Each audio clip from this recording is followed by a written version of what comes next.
Hello viewers, Bittruth here. Avalanche coin has risen through the ranks this year and it has reached rank 13 on CoinMarketCap as of November of 2021. So what is driving this interest and is it worth it? So let's begin. Before we start, I try to bring the highest quality crypto content, sharing lots of tips, tricks, guides, tutorials, and info, so join us by subscribing. Avalanche is a layer 1 blockchain that functions as a platform for decentralized applications, custom blockchain networks, and smart contracts. The Avalanche network consists of 3 individual blockchains: X-chain, C-chain, and P-chain. Each chain has a different purpose, and suffice to say, one of the first crypto projects to implement a new radical approach. It aims to do so by having a higher transaction output of up to 6,500 transactions per second while not compromising on scalability. That transaction output could reach 10,000 transactions per second if stronger equipment has been used rather than a CPU-based equipment on each node. Emin Gun-Sirer has founded Avalanche in 2018 and finalized an ICO in 2020 where $42 million were raised by public and private seed investors. Team comprises of computer scientists, experts in the field of law and finance, as well as experienced individuals from Silicon Valley. A cross-check of the identities and experiences supports their credibility with more than 67 members and counting. More importantly, it was noticeable that most of the engineers, founders, and members have graduated from Cornell University, as the CEO himself was a professor there and spent most of his career in the academic sector of computer science, where now he is working full-time on Avalanche. If you remember from previous videos, most founders come from a business or blockchain experience background, like Vitalik Buterin of Ethereum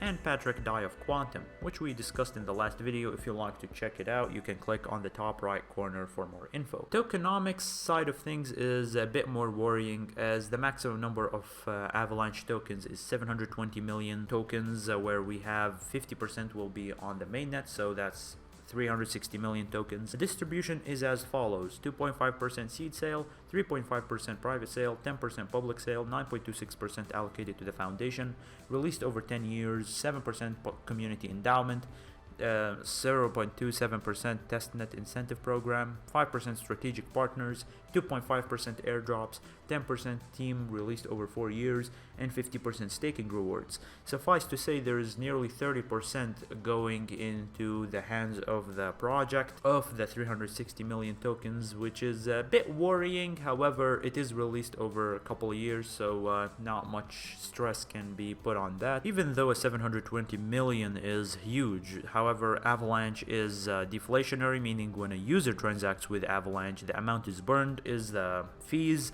which means that the scarcity increases. But to become a validator, you need 2,000 Avalanche for the primary network, so let that be a reminder for those interested in staking. However, if you look at how 2,000 Avalanche coins just a year ago, they were basically $2,000 to $6,000 investment, while right now it's a $140,000 investment, because the price of Avalanche tokens have reached something like $70, which is very huge if you ask me. Avalanche has been able to achieve a lot over the past 2 years, as detailed in their roadmap, with integration of DeFi projects and stablecoins like the US dollar Tether and TrueUSD with Avalanche blockchains, the successful launch of Ethereum Bridge between both blockchains, a $220 million fund to add more DeFi projects. Development is also high, as noted by the project's GitHub activity and performance relative to competitors like Ethereum, Solana, and Cardano. However, the main achievement lies in the 3 different blockchains that have been built and their functions. For example, let's begin. The exchange chain, X-chain, allows creation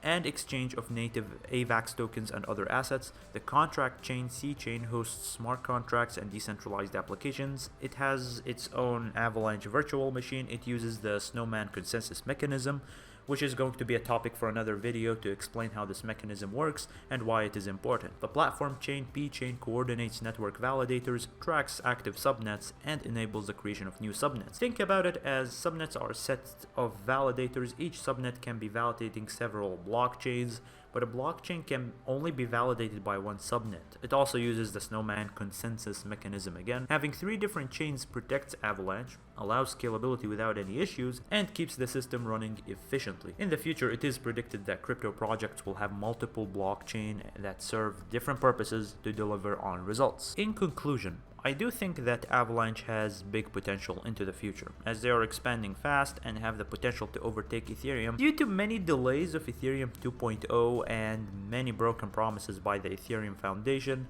However, there was a reported bug on the Avalanche blockchain due to congestion, which was not fatal for the project's future, but still speaks volumes of its design. Also, the founders and engineers on this project have more of an academic approach, in the sense that the majority of the members haven't founded or been a part of blockchain projects. There are some, but not the majority of them. Mostly worked in the field of research and tech companies, while cryptocurrencies like Cardano, run by Charles Hoskinson, the ex-co-founder of Ethereum, has more knowledge about Ethereum's problems and how to outgrow them in the future, which is a topic for another video. I don't want to get more into the details of that because there is many interconnected things between Avalanche, Cardano, Ethereum, Solana, Polkadot, and many other cryptocurrencies, and the competition is fierce. So yes, Avalanche is worth it in my own unadvisory opinion, where I will be buying a lot of Avalanche tokens during the next bear market, as I do have very positive expectations for the direction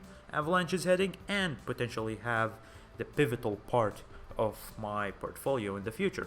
But from an intellectual viewer's perspective, and so we have my opinion and an intellectual viewer's perspective, investing in Avalanche might or might not be worth it, since firstly you have fierce competition, right? We're going to make a video in the future exploring that. Fierce competition means that you have a lot of projects vying for being the optimal first cryptocurrency project that is going to run all the decentralized applications, smart contracts, DeFi projects, and much more for both private and public solutions. So the competition is very fierce, while at the same time having all the qualities of a successful cryptocurrency project, trading wise. Now they're running a new product called Rival.market, which is going to be interesting to see how this new litigation system they're trying to build, how it's going to work out. So thank you if you've stuck till the end, and if you have any interesting things to add to this debate and to this video, then comment it down below. I hope you all the best of luck in your investing journey, and goodbye.